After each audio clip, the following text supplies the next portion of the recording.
So I am here in Philly. I am walking to the Federal Detention Center, literally steps from the Liberty Bell and Independence Hall, where a lot of immigrant detainees are being held, and I'm going to be doing some legal screenings here. So follow along with me and stay tuned.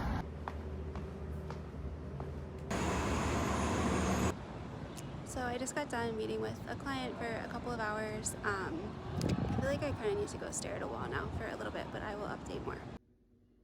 Hi friends, so I just got home from having ice cream with a bunch of our kids from our youth team, which was really great and much needed after spending the afternoon at the Federal Detention Center in Philadelphia. So I took some time, stared at a wall, as I said earlier, and now I'm ready to kind of summarize a little bit of what that was like. So this is the first time in a long time that I've been in a nice detention center, although I have been in them before.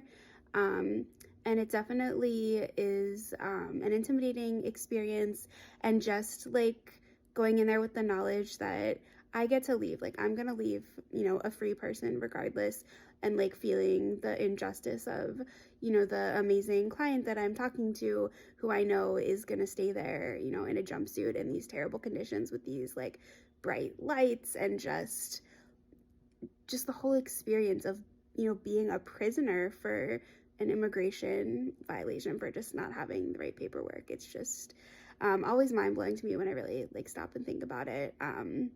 So I spent the afternoon there. I was able to talk to someone who was detained recently and evaluate that person's legal case and give them some insight on what their options might be and what the next steps might be. And it's scary because ICE is now trying to argue that anybody who entered the US without authorization is no longer eligible for bond.